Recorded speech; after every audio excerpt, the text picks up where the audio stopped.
Hoy 21 grados, nos ponemos un poquito más serios, vamos a hablar de un tema que el día miércoles llegó a una condena. Estamos hablando del caso Quisca y vamos a hablar justamente con el fiscal, al exdiputado Germán Quisca. Lo condenaron a 14 años de prisión por tenencia de material de abuso sexual infantil. Esta decisión la tomó el Tribunal Penal número 1 de Posadas y para su hermano la pena fue de 12 años y los fundamentos van a ser leídos dentro de 10 días hábiles aproximadamente. Estamos en comunicación con el fiscal del caso Quisca, Vladimir Glinka. Buen día, ¿qué tal? ¿Cómo le va?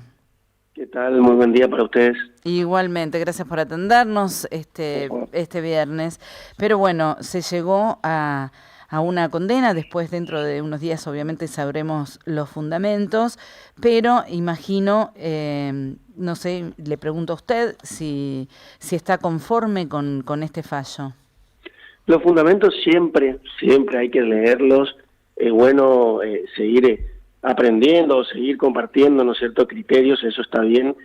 En cuanto al resultado, bueno, yo no creo que nosotros presentemos algún tipo de recurso, estamos muy conformes con el resultado. Bien. Sí, como hubo cierta diferencia en la pena o en la interpretación de algunos eventos, por supuesto quiero leer los fundamentos a esos fines, ¿no? A ver si por ahí no tengo que mejorar algo o saber explicar mejor algo quizá. Fiscal, ¿cómo le va? Horacio Marmurek. ¿Usted va a ver apelación por parte de los condenados? Y yo creo que ellos no consiguieron nada de lo que ellos fueron a plantear al juicio. Así que estimo yo que sí va a haber una apelación igual. Debería haber, y esto habla un poco de nuestro sistema penal, en cualquier sentencia de condena tiene que haber por lo menos una instancia de revisión. Así que, en cierta forma, prácticamente están obligados, ¿no es cierto?, los abogados defensores a buscar esa revisión, así que eso se hace a través de un recurso de casación. Ahí hay, digamos, fuera de la condición de lo que digamos, se ha sido el fallo, hay todo de lo que se pudo conocer, digamos, son delitos que son muy aberrantes para la sociedad, que están justamente en plena discusión, y se entiende por lo que se conoció de declaraciones una búsqueda de desconocimiento de que había ahí un delito por parte de alguno de los imputados. ¿Esto fue así? Esto fue una estrategia defensiva, evidentemente, porque hay un tema con estos delitos que tienen evidencia digital.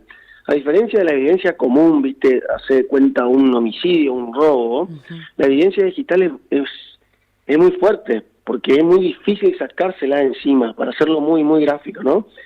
Son todo códigos, son todo extracciones forenses de computadoras, entonces hay que reinventarse a la hora de defenderse. Es muy difícil defenderse en relación a un robo o a un homicidio. Entonces, en este caso yo creo que los abogados tomaron esta imposibilidad de uno de ellos de despegarse de un aparato y creyeron que la mejor forma quizá era buscar la inimputabilidad o en este caso la falta de conocimiento de la ley de uno de ellos como para que por lo menos el otro pueda estar en una mejor situación. Siempre entendimos nosotros que esto era una cuestión meramente estratégica y que no lo iban a poder probar en juicio y eso fue efectivamente lo que pasó, ¿no es cierto? Quedó simplemente en los dichos de ellos y en ningún punto se pudo acreditar que o no conocían la criminalidad del acto o no conocían el mandato legal. Le iba a preguntar con respecto al desarrollo de este juicio, que obviamente no fue público por todas las imágenes que se iban a estar mostrando, que entendemos fue muy difícil toda la exhibición del material que se les encontró, ¿no?, a los Quisca, pero principalmente hubo algo que tuvo una variante, que incorporó una nueva forma de la muestra de estas pruebas digitales. ¿Cómo fue esto? ¿En qué varió? ¿Cómo fue este cambio? Eso fue, sí, realmente algo nuevo, algo que no lo habíamos hecho.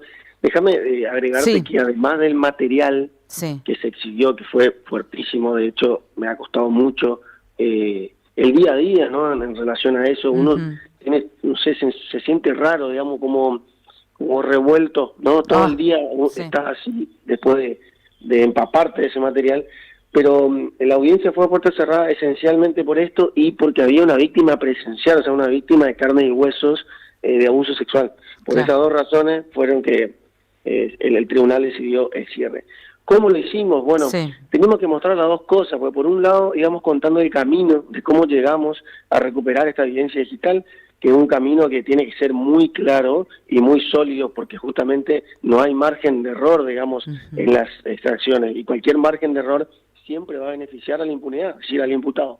Por eso, mientras que lo íbamos explicando, y te lo voy a hacer gráfico, le di un cuadro a los jueces, un cuadro de carpetas, como tiene cualquier computadora, y les iba explicando cómo llegamos a esas carpetas. Mientras que en una tele, o sea, en una proyección, nosotros íbamos abriendo esas carpetas. Entonces, al momento de llegar a las imágenes, sí, las imágenes solamente se reprodujeron en esa tele, pero ellos ya tenían el cuadro de cómo llegar a cada carpeta. Y así fue que fuimos pasando carpeta por carpeta, exhibiendo todo lo que había adentro, ¿no? Sí, de verdad, me imagino, sinceramente, el convivir, ¿no? Con estas imágenes. Y llevar adelante un juicio, sí, de esta característica. sí. Recordemos que estamos hablando con Vladimir Glinka, fiscal del caso Kiska. Los hermanos Kiska fueron detenidos por tenencia de material de abuso sexual infantil. Lo que también se prueba es que esto no era, si se quiere, algo de alguna característica transitoria, sino que había un plan para captura de estas cosas, ¿no? Bueno, mirá, no es solamente tenencia, porque el artículo 128, que fue el eje central de toda esta acusación, prevé muchos verbos típicos, entre estos estaba la tenencia, pero ellos también tenían lo que era la facilitación y en el caso de Germán la distribución. Se ha dicho mucho de parte de la defensa, quizá a lo largo del juicio, como banalizando un poco esto y decían, a ver, estos chicos lo único que hicieron fue bajar videitos de internet. Claro. Imagínense la indignación de todos nosotros en relación a esta situación. Entonces fuimos muy vehementes a la hora de probar estos verbos. No era simplemente bajar, era almacenarlos en un dispositivo concreto, después sacarlos de ahí y tenerlo en dispositivos que lo podíamos transportar, entiéndase un pendrive, entiéndase un celular, entiéndase un DVD, o sea, el material que había distribuido dentro de los elementos tecnológicos que tenían ellos era tremendo, estaba en todos lados, era como que en ningún momento se despegaban de este tipo de material. Y había una computadora madre que ellos usaban entre los dos, que nosotros le llamamos en el juicio la computadora sucia, que estaba repleta de este material. Y ellos tenían a la vez en sus diferentes domicilios y en diferentes aparatos parte de ese material, como si uno dijera, no sé, este fin de semana te toca a vos la computadora, bueno, yo me quedo con este pendrive. Una cosa así fue muy difícil explicarlo, fue muy fuerte verlo, pero esa es la realidad. Todo esto pasó. Entonces, si te empapás del contexto y escuchás que fueron solamente videitos bajados de internet o que uno no sabía que eso era ilegal, ya empieza a sonar un poco absurdo. Doctor, dos últimas. La primera es, obviamente, que hubo una idea también cuando no primó la de esto es una condición política, que utilizó los Kiska, fueron por esta otra que usted dice, de cierta insanía o de buscar no ser imputables. Y la otra es, lamentablemente, este tipo de delitos y este tipo de actividades no ocurren en soledad, o sea, son gente que tiene un santo y seña y que funcionan de alguna manera en comunidad. ¿Ustedes entienden que hay más personas para encontrar?